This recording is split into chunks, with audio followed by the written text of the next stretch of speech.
Assalamualaikum warahmatullahi wabarakatuh. Alhamdulillahi rabbil alamin. Wassalatu wassalamu ala asyrafil anbiya'i wal mursalin. Wa ala alihi wa sahbihi wa man da'a bida'watihi ila yaumiddin. Amma ba'd. Alhamdulillah, kita bersyukur lagi kepada Allah Subhanahu wa taala kerana dapat kita meneruskan lagi pelajaran kita dalam mata pelajaran tingkat Islam tingkatan 5. Kita dah nak masuk kepada pelajaran yang ke-15. Pelajaran yang ke-15 dalam tajuk jenayah dalam Islam. Jenayah dalam Islam. Kita lihat terlebih dahulu objektif pembelajaran, memahami maksud, hukum dan dalil jenayah dalam Islam. Kedua, mempelajari kesalahan jenayah dan hukumannya. Apa bentuk jenayah dan apa bentuk hukuman. Seterusnya, jawab soalan kebat dan jawab soalan di bahagian deskripsi. Baiklah, maksud jenayah. Jenayah ialah kesalahan-kesalahan yang dinyatakan hukuman. Dinyatakan hukumannya dalam Al-Quran, As-Sunnah dan sebahagiannya daripada mahkamah. Ini secara umum, jenayah dalam Islam bermaksud kesalahan yang dinyatakan hukumannya dalam Al-Quran, dalam Sunnah atau dalam hadis dan sebahagiannya daripada mahkamah yang ditetapkan dalam yang digubal oleh kerajaan Islam. Hukum melaksanakan hukuman jenayah Islam adalah wajib. Maknanya wajib bagi setiap kerajaan yang mengaku dia adalah merupakan kerajaan Islam, maka wajib bagi mereka menerapkan atau melaksanakan hukuman jenayah sebagaimana yang diperuntukkan di dalam Al-Quran dan juga hadis Nabi kita Muhammad sallallahu alaihi wasallam. Dalil naqli ni, ini dalil daripada Al-Quran. Kita sebut dalil naqli maknanya ada dua, Quran dan juga hadis. Jadi kita sebut dulu dalil daripada Al-Quran. Firman Allah Subhanahu wa taala daripada suratul Baqarah ayat 178, A'udzubillahi minasyaitonirrajim. يا أيها الذين آمنوا كتب عليكم القصاص في القتلى الحر بالحر والعبد بالعبد والأنثى بالأنثى فمن عفي له من أخيه شيء فاتباع بالمعروف وأداء إليه بإحسان ذلك تخفيف من ربكم ورحمة فمن اعتدى بعد ذلك فله عذاب أليم صدق الله العظيم. Wahai orang-orang yang beriman, diwajibkan ke atas kamu al-qisas. Diwajibkan ke atas kamu qisas, iaitu balas balik. Sebagaimana yang telah pun diterapkan ataupun dinyatakan dalam Al-Quran, fil qatla, pada perkara yang berkait dengan pembunuhan. Al-hurru bil-hurri, wal-abdu bil-abdi, wal-untha bil-untha. Maknanya ini bentuk yang disebutkan oleh Allah SWT, orang merdeka dengan orang merdeka, hamba dengan hamba dan perempuan dengan perempuan. Maknanya jika berlaku pembunuhan, maka hendaklah dibalas dengan dibunuh balas orang yang membunuh tersebut. Faman ufiya lahu min akhihi syai'un fattiba'un bil ma'ruf wa ada'un ilaihi bi ihsan. Sesiapa yang memaafkan bagi saudaranya, maknanya jika berlaku pembunuhan, pihak yang bersalah, wali bagi pihak yang bersalah berhak untuk memaafkan. Memaafkan di sini ada pula akan dikenakan dengan dia. Apa dia? Iaitu bayaran ganti rugi. Jadi setelah itu fattiba'un bil ma'ruf, maka hendaklah kamu ikutinya dengan kebaikan. Jangan pula dah kata maafkan tapi masih lagi mulut begitu begini, mengata begitu begini. Tak nak dah macam tu. Bila mana dah dikatakan maaf, maka maafkanlah dengan baik. Wa ada'un ilaihi bi ihsan. Ini merujuk kepada orang yang nak bayar ganti rugi. Dah dibincangkan, ditetapkan bayaran ganti rugi yang telah pun ditetapkan kepada keluarga si mati itu, maka tunaikanlah kewajipan tersebut. dzalika takhfifum mir rabbikum wa rahmah. Ini merupakan keringanan daripada Tuhanmu dan rahmat daripadanya. Faman ya'tada ba'da dzalika falahu adzabun alim. Sesiapa yang melampau lagi selepas daripada itu, maka bagi mereka azab yang sangat pedih. Jadi ini merupakan satu dalil yang menyebut tentang adanya enactment jenayah syariah di dalam Islam. Baik, ini maksud yang mana terjemahan ayat yang Ustaz baca tadi hanya diterjemah setakat al-untha bil-untha sahaja. Baik, terus.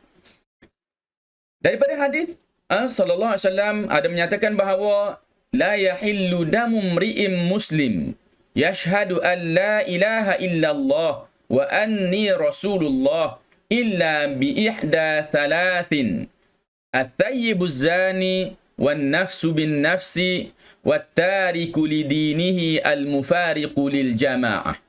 Maksudnya tidak halal darah atau tidak halal nyawa seorang muslim yang mengucap bahawa tiada Tuhan selain Allah dan bahawa aku Rasulullah sallallahu alaihi wasallam melainkan satu daripada tiga perkara. Maksudnya ialah tidak boleh dibunuh seseorang itu. Tidak boleh diambil tindakan bunuh terhadap seorang Muslim yang mengucap dua kalimah syahadah, melainkan dengan tiga perkara.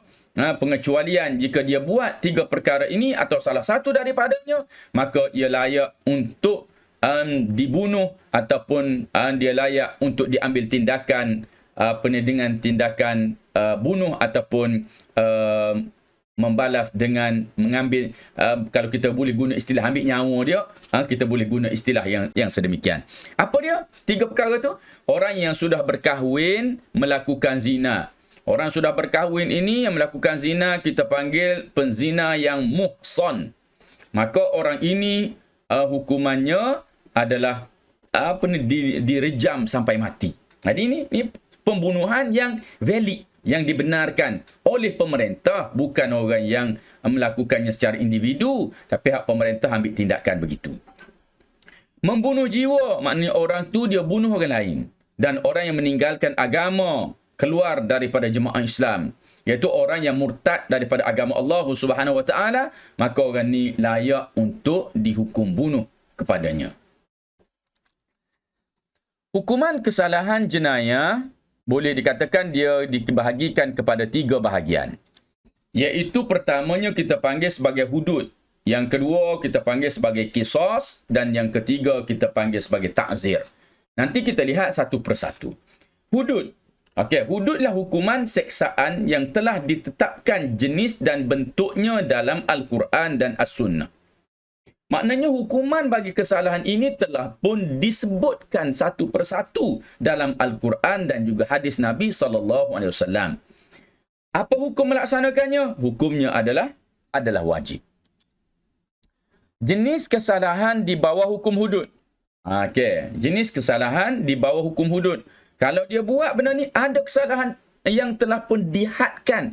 Kesalahan yang tertentu, itu maknanya hudud. Hudud daripada haddun. Maknanya ada bentuk hukuman telah terhad hukumannya. Macam itulah kena buat. Tak boleh nak ubah-ubah dah. Okey, itu maksud kepada hudud. Baik. Antaranya ialah minum arak. Minum arak. Takrifnya minum sebarang bahan yang memabukkan, sama ada dinamakan arak atau tidak, banyak atau sedikit. Maka minum dikira sebagai minum arak. Hukumannya ialah 40 kali sebatan. 40 kali sebatan kerana minum arak. Baik. Jenis kesalahan yang kedua iaitu mencuri. Mencuri itu mengambil harta orang lain secara tersembunyi tanpa kerelaan dengan tujuan memiliki. Maknanya dia ambil, tuan dia tak tahu. Ini maknanya curi. Okey, hukumannya potong tangan. Yang kedua, pulangkan barang yang dicuri.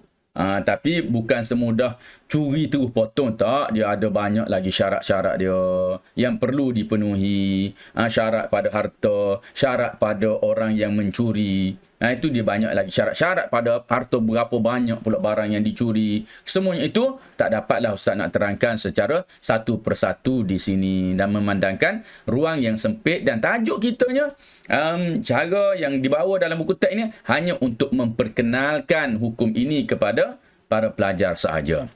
Baik. Seterusnya kita lihat kepada kesalahan qazaf. Qazaf maknanya ialah tuduhan. Secara takrifannya, tuduhan zina atau tuduhan penafian nasab terhadap orang yang baik akhlaknya. Maknanya seorang tuduh seorang perempuan lain berzina. Atau yang kedua, ini suami dia tuduh isteri dia itu berzina. Walaupun secara tak langsung. Macam mana? Dia tuduh, dia kata, anak yang engkau lahirkan ini bukan anakku. Okey. Anak yang kau kandungkan ini bukan anakku. Apa makna? Dia dah tuduh perempuan itu, dia dah tuduh isterinya tu berzina dengan orang lain. Walaupun dia tak sebut perkataan isterinya itu berzina dengan orang lain. Hukumannya apa? Kalau tak dapat dia tuduh dan dia tak dapat membuktikannya, maka orang ni akan disebat dengan 80 kali sebatan. Yang kedua, hukuman tidak diterima sebagai saksi. Orang ni tak boleh nak ambil kira dah. Tak boleh diambil penyaksiannya. Kalau kita nak ambil dia untuk menjadi saksi apa-apa, tak boleh. Sebab apa? Dia ni orang yang pernah menuduh orang lain tanpa bukti. Tak dapat nak dibuktikan dengan baik. Maka orang ini, bila mana dah dijatuhkan hukuman 80 kali sebatan ini, maka dia tidak lagi diterima penyaksiannya. Baik. Terus. Yang ketiga, yang seterusnya, zina. Siapa dia zina? Melakukan persetubuhan haram tanpa nikah yang sah antara lelaki dan perempuan. Persetubuhan haram antara lelaki dengan perempuan. Tak nikah. Walaupun rela, sama rela ke, secara rahsia atau secara diketahui umum ke, maka tak kira. Kalau dia buat tu tanpa ada pernikahan yang sah, maka dinamakan sebagai zina. Okey. Seterusnya, penzina belum kahwin. Hukuman dia ni. Hukuman dia bagi penzina belum kahwin, 100 kali sebatan ataupun buang daerah selama setahun. Okey. Yang kedua, penzina sudah kahwin. Ni kita panggil penzina ghairu muhsan, belum berkahwin. Penzina muhsan, penzina yang sudah kahwin. Hukumannya rejam sampai mati. Rejam ni apa dia rejam ni? Maknanya dia ditanam dalam tanah setakat pinggang dan orang yang lalu-lalu di kawasan tu ambil batu, lempar. Lempar biar kena akhirnya mati macam tu.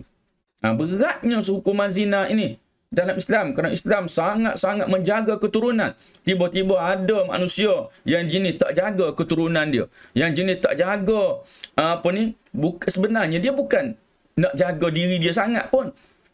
Tetapi sepatutnya dia menjaga. Sepatutnya dia jaga keturunan dia. Kalau lahir ada dia mengandung, lahirnya keturunan selepas itu, katakanlah anak yang dilahirkan itu merupakan anak yang baik, pasti dia akan malu dengan perlakuan ibu bapanya, sedangkan anak tu langsung tidak mempunyai kesalahan.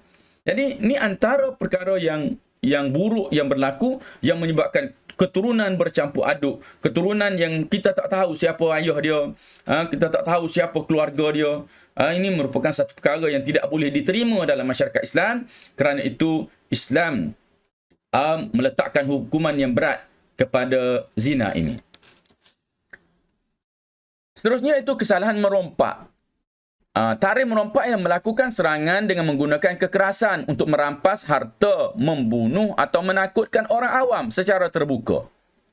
Okey. Lagi, bentuk kesalahannya ialah bentuk hukuman. Bagi orang yang merompak ini ada beberapa kategori. Yang pertama, berlaku rampasan harta dan pembunuhan. Maka orang itu dibunuh kemudian dipalang. Dipalang ni mudah fahamnya ialah macam disalib. Letak di kayu, ikat atas tu, biar orang tengok. Inilah pembunuh yang merompak ni. Okey. Kemudian, tidak berlaku rampasan harta tetapi berlaku pembunuhan. Bunuh sahaja. Yang ketiga, berlaku rampasan harta sahaja. Dipotong tangan dan kaki secara bersilang. Maksudnya kalau tangan kanan, kaki kiri. Potong. Dari pergelangan ni, juga pergelangan kaki. Okay, yang seterusnya, terakhir, tidak berlaku kedua-duanya. Buang daerah. Apa makna buang daerah ni? Dia diletakkan di suatu kawasan, tak boleh keluar daripada tu. Itu makna buang daerah. Letak di kawasan mana-mana, contoh kita ada pulau kecil. Ada pulau kecil, letak kat kawasan pulau tu, tak boleh keluar. Duduk situlah. Ada. Okay. Ataupun di satu kawasan yang mana dia tu tak boleh bergerak jauh daripada kawasan tersebut. Kaedah yang diguna pakai pada hari ini ialah jika dia dibuang daerah ke satu tempat, dia diminta ataupun dia diarahkan untuk membuat lapor diri. Membuat lapor diri di balai polis contohnya 2-3 kali sehari. Untuk menjaga dia tu supaya dia tak keluar daripada kawasan tersebut. Maksudnya kalau dia kena lapor diri 2 kali sehari, dia tak boleh pergi lebih jauh daripada itu, untuk nantinya kalau tiba masa untuk dilapor diri, dia tak dapat untuk pergi. Jadi itu cara pendekatan yang diguna pada hari ini untuk istilah dibuang daerah ini. Hukuman kesalahan jenayah qisas. Okey, tadi kita sebut hudud, dah habis dah hudud. Yang dibincangkan di sini. Ini qisas. Apa dia hudud tadi? Hudud ni hukum kesalahan, Allah tetapkan hukuman dia. Qisas macam mana? Dah tetap juga tapi bentuk lain sikit. Iaitu hukuman keseksaan yang telah ditetapkan jenis dan bentuk hukumannya secara balasan yang sama. Ini keyword dia. Secara balasan yang sama seperti Al-Quran dan As-Sunnah. Maknanya ialah hukuman yang dikenakan ini secara balasan yang sama. Ustaz nak terangkan dulu terlebih, mungkin orang itu dia butakan mata orang. Maka pihak berkuasa tangkap dia, bicarakan dia, ternyata dia salah, telah membutakan mata orang, maka mata dia dibutakan balik. Itu dia qisas, balas balik secara sama. Tetapi benda ni telah disebutkan di dalam Al-Quran. Okey. Disebutkan dengan macam mana? Al-ainu bil-aini wal-anfa bil-anfi. Mata dengan mata, telinga hidung dengan hidung, wal-uzunu bil-uzun, telinga dengan telinga. Jadi maksudnya, kalau kita rosakkan mata, balas mata. Kalau kita patahkan hidung orang, maka nanti pihak berkuasa patahkan hidung kita balik. Itu dia panggil qisas. Jadi, hukumnya macam mana? Wajib jika mangsa atau waris mangsa mahukan balasan yang sama. Mangsa kata aku nak balas macam tu juga. Dia patahkan hidung aku nak dia dipatahkan hidung juga. Ataupun boleh juga menggantikannya dengan diat atau memaafkannya. Ganti dengan diat. Apa makna diat? Makna ganti rugi. Okey, dia dah putuskan tangan orang. Maka tuan yang putus tangan tu kata, aku tak nak putuskan tangan dia balik. Buat apa? Aku nak dia bayar aku 100,000. Sebab dia dah putuskan tangan aku. Okey? Setelah dipersetujui di pihak penghakiman, maka wajiblah bagi orang yang melakukan kesalahan pada orang lain itu membayar sejumlah wang yang ditetapkan tersebut. Okey, jenis kesalahan bawah hukuman qisas ini pembunuhan. Maka apa dia pembunuhan? Serangan yang mengakibatkan kehilangan nyawa. Hukuman dia mati, balas balik, atau diat jika ada pengampunan daripada mangsa atau waris. Dia tak nak balas mati, tapi dia nak bayar balik nilai 100 ekor unta. Contoh. Itu bayaran bagi satu nyawa. Jika di pihak mangsa, di pihak yang di pihak mangsa lah. Jika di pihak mangsa bersetuju untuk dibayar ganti rugi, bukan menjatuhkan hukuman mati. Kesalahan yang kedua ialah perbuatan membawa kepada kecederaan. Kecederaan ni banyaklah, macam Ustaz sebut tadi, mata dengan mata, hidung dengan hidung, telinga dengan telinga, itu semua yang disebutkan, tapi mafhum, pahaman yang diambil daripada hadis, daripada ayatnya adalah hendaklah dibalas balik sebagaimana kecederaan yang dilakukan. Jadi takrif bagi perbuatan yang membawa kepada kecederaan ni, perbuatan yang mendatangkan kecederaan. Hukuman ni macam mana? Balasan yang sama.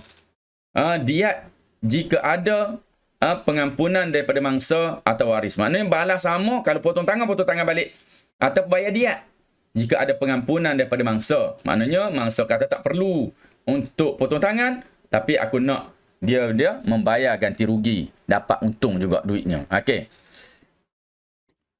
Hukuman kesalahan yang ketiga ialah ta'zir.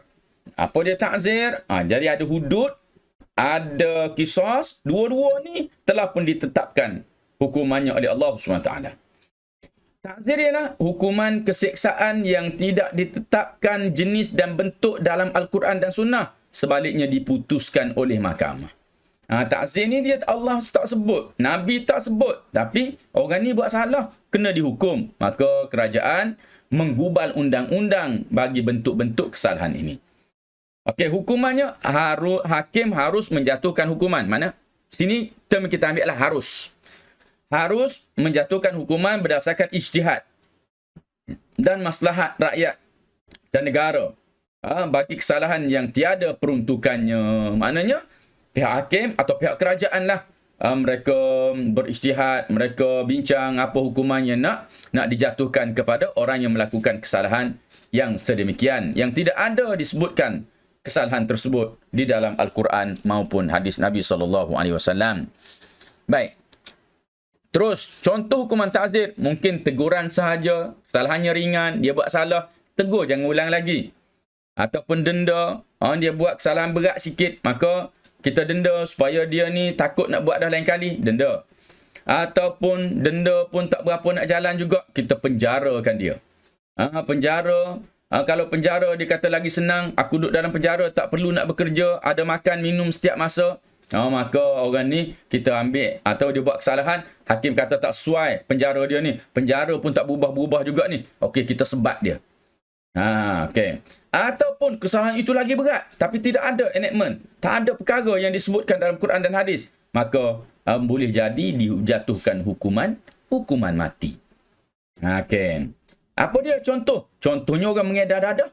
Orang mengedar dada, tak ada disebutkan mengedar dada hukumnya. Tapi hukuman ta'zir bagi sebuah negara, yang mana bila dia tengok kemudaratan yang berlaku, maka dijatuhkan hukuman sampai kepada hukuman mati. Hikmah hukum jenayah syariah. Iaitu menegakkan keadilan dalam kalangan manusia agar dapat hidup dengan sejahtera. Bila ada hukuman, orang takut nak buat, maka orang boleh hidup dengan sejahtera. Yang kedua, mendidik dan menghukum bagi sebarang kesalahan dan maksiat yang dilakukan supaya mendapat keampunan daripada Allah. Hukuman Islam ini bukan sahaja menghukum, tapi sifatnya adalah mendidik supaya manusia itu diampunkan dosanya oleh Allah Subhanahu wa taala. Yang ketiga, menjamin keselamatan, kestabilan, kedamaian bagi masyarakat dan negara. Maknanya kalau kita jatuhkan hukuman-hukuman ini, masyarakat secara automatik takut nak buat salah. Bila takut nak buat salah, maka negara itu, masyarakat itu akan hidup dalam keadaan aman. Dan yang keempat, merancakkan pertumbuhan ekonomi tanpa bimbang kepada sebarang rampasan atau kecurian.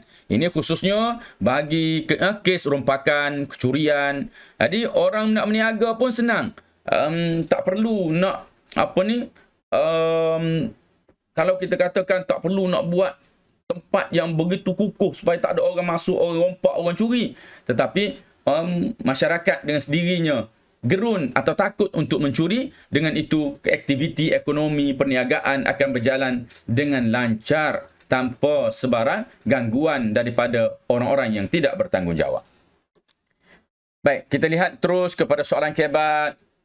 Soalannya, objektif hukuman jenayah dalam Islam bukanlah semata-mata menghukum pelaku jenayah, bahkan bertujuan mendidik masyarakat secara umum. Berdasarkan pernyataan di atas, huraikan cara untuk mencapai objektif tersebut. Bagaimana cara nak capai objektif mendidik masyarakat ni dengan hukuman jenayah syariah ini? Okey, jawapan yang saya berikan, sentiasa memberikan penerangan kepada masyarakat. Maknanya sentiasa ada penerangan, kesalahan macam ni, hukum macam ni, hukum kena sentiasa bagi. Supaya mereka faham tentang hukum-hukum Islam. Okey, kesannya akan timbul rasa gerun di hati mereka. Kerana ini hukuman yang Allah buat, maka pastinya akan ada rasa gerun bila kita nak melaksanakannya. Orang yang salah akan rasa gerun. Orang yang nak buat kesalahan akan rasa takut nak buat. Kesimpulannya, kita hendaklah mendidik dan menghukum bagi sebarang kesalahan dan maksiat yang dilakukan supaya mendapat keampunan daripada Allah Subhanahu wa taala. Jadi kita dalam masa yang sama, kalau kita kata nak didik sahaja, mungkin orang tak takut. Tapi kita bagi pendidikan, kita hukum supaya ianya bila diketahui oleh orang lain, maka orang lain yang juga ada niat nak buat kesalahan yang sama akan rasa takut untuk melakukan kesalahan tersebut. Jadi dengan itu, lama-kelamaan kehidupan masyarakat akan menjadi lebih aman kerana kurangnya orang yang berani untuk melakukan kesalahan-kesalahan jenayah ini. Kita dah sampai kepada penutup. Sila klik link di bahagian deskripsi di bawah video untuk menjawab soalan. Terima kasih Ustaz ucapkan dan Ustaz sudahi dengan aqulu qawli hadza wa astaghfirullahal azim li wa lakum. Wassalamualaikum warahmatullahi wabarakatuh.